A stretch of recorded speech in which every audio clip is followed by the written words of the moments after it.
নামানিলে কিডাল কৰিব ধৰ্ষণৰো আইন আছে কোনে মানে कानून तो रेप का भी है कानून तो दहेज का भी है कुछ रोक रहा है অন্ধ কানুন চলিছে দেশত ৰাইজে দায়িত্ব ল'ব লাগিব হিন্দুসকলৰ বেমাৰ আছে চৰকাৰী চাকৰি লাগে हिंदुओं को बीमारी है हमें नौकरी चाहिए वो भी सरकारी জনসংখ্যা নিয়ন্ত্ৰণ আইন নামানিলে কিডাল কৰিব লাভ জেহাদ চলিবই দুটাতকৈ অধিক শিশুক মাৰি পেলাব पूछ रहा हूं जो उल्लंघन करेगा क्या करेंगे मार देंगे बच्चे को মতাধিকাৰ বাতিল কৰিব সমস্যাৰ পৰা পলাবলৈ অনেক বাট খুলি দিছে সন্তানক সমস্যাৰ সৈতে যুঁজিবলৈ শিকোৱা নাই সন্তানক रास्ते आपने कर दिए कि अपने बेटे को अपने बच्चे को लड़ना नहीं सिखाए ডক্টৰ ইঞ্জিনিয়াৰৰ পদ এৰি IAS হ'বলৈ গৈছে তৰুণ প্ৰজন্ম জনসংখ্যা নিয়ন্ত্ৰণ কৰিব লাগিব সমাজে আইনে নহয়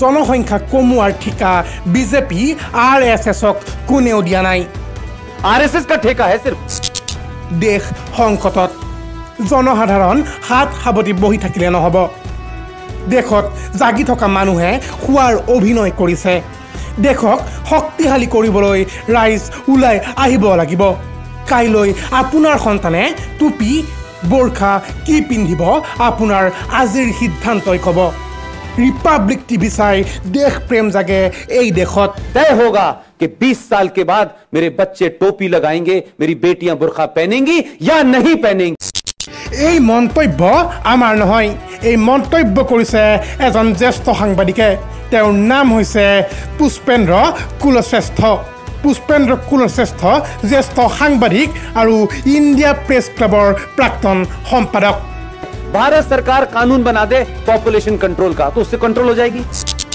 कि पॉपुलेशन कंट्रोल के लिए 2 बच्चे होने चाहिए जो इसका उल्लंघन करेगा वो उसके साथ क्या करेंगे आप बता दीजिए तो बन जाएगा लेकिन लागू कैसे होगा इसलिए लवजहाद का भी शिकार आप हैं भारत सरकार कानून बना दे पॉपुलेशन कंट्रोल का तो उससे कंट्रोल हो जाएगी उससे कंट्रोल हो जाएगी और क्या कानून में लगाए कि अगर नहीं मानोगे तो क्या करेंगे क्योंकि आपको बीमारी है हिंदुओं को बीमारी है हमें नौकरी चाहिए वो भी सरकारी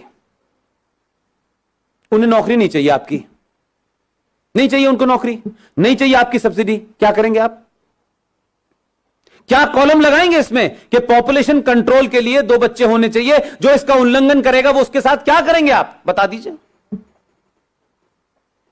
कोई है आपके पास चार्टर इस बात का लेकिन पूरा देश इसमें नहीं पॉपुलेशन हमारे कंट्रोल पे लॉ बनना अरे लॉ बन जाएगा लेकिन लागू कैसे होगा मैं पूछ रहा हूं जो उल्लंघन करेगा क्या करेंगे मार देंगे बच्चे को उनके यहां तो अल्लाह की देन है आप क्या करेंगे बताएं कोई सलूशन हो सरकार को बताएं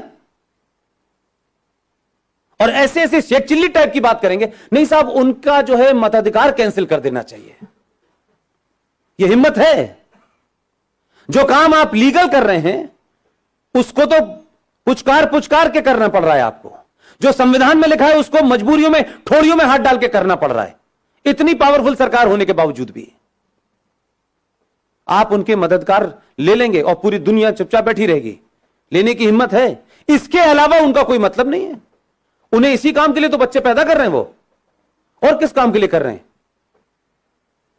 बाकी दुनिया तो उनकी चली रही है कितने लोग उसमें से CEO बनने के लिए जा रहे हैं उनका तो पढ़ा लिखा इंजीनियर और डॉक्टर जो है केरला और मध्य प्रदेश महाराष्ट्र से IAS में भर्ती होने जा रहा है आज के कंप्यूटर युग में वो ये काम कर रहा है लेकिन आप अपने बच्चे से कहेंगे इधर झगड़ा हो रहा है बेटा इधर से मत जाना तुम अपकी से इधर से जाना उधर झगड़ा होने लगा तो आप कहेंगे इधर इतने रास्ते आपने कर दिए कि अपने बेटे को अपने बच्चे को लड़ना नहीं सिखाया कि ये चैलेंज है तुम्हें लड़ना पड़ेगा आज नहीं कल नहीं परसों 10 साल बाद 50 साल बाद हम उसे बचाते रहे जब सामने वो आया तो उस बेचारे ने एक्सेप्ट कर लिया कि यार मैं लड़ तो सकता नहीं हूं तो क्या फर्क पड़ता है यार अगर मैं अपना नाम राम प्रसाद से गुलाम नबी रख लूं तो क्या फर्क पड़ता है तब वो ये कह देता है तब आपको लगता है अरे ऐसा कैसे हो गया इसलिए लवजहाद का भी शिकार आप हैं क्योंकि आपको फुर्सत नहीं मैंने बताया कि ना माता जी गई हैं कीर्तन सुनने पिताजी पैसे कमाने गए घर में कोई भाई नहीं है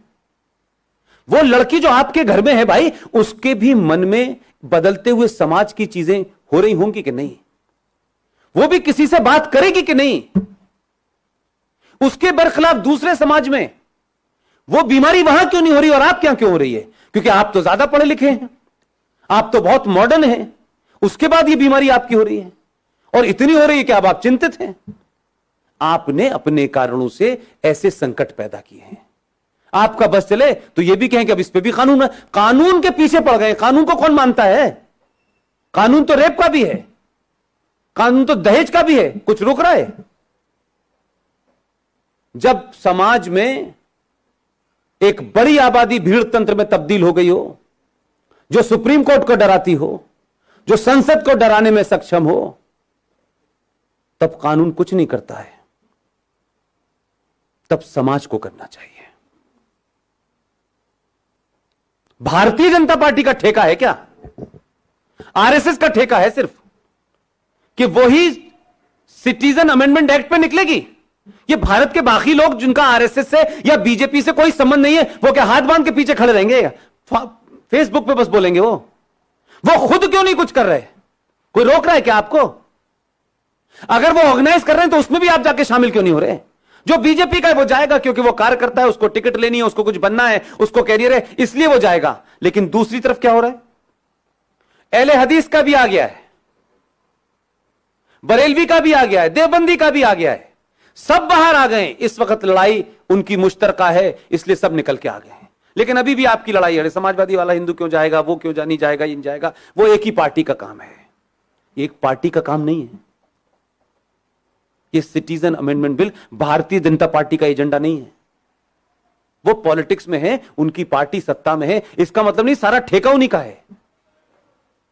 मेरा और आपका जो उसका भारतीय जनता पार्टी से डायरेक्टली इनडायरेक्टली कोई संबंध नहीं है, लेकिन एक इस नागरिक के नाते, इस देश के एक समझदार, एक ईमानदार सिटीजन के नाते मेरी कोई भूमिका नहीं है। दंगे होंगे तो पुलिस रोकेगी, जुलूस निकालना होगा तो बीजेपी निकालेगी, हम सिर्फ जो है बैठे बैठे अपने लड़के को अमेरिका भेजने का रास्ता बताएंगे। यह नहीं चलेगा। एक संकट नहीं है, यह सिर्फ शुरुआत है जो बहुत दिन से रुकी हुई थी। इसलिए मैं कहता हूं कि इस देश में राष्ट्रवादी ताकतें, सनातनी शक्तियां जैसे जैसे मजबूत होंगी, इस देश में गद्दारों के चेहरों से बेनकाब जल्दी होंगे।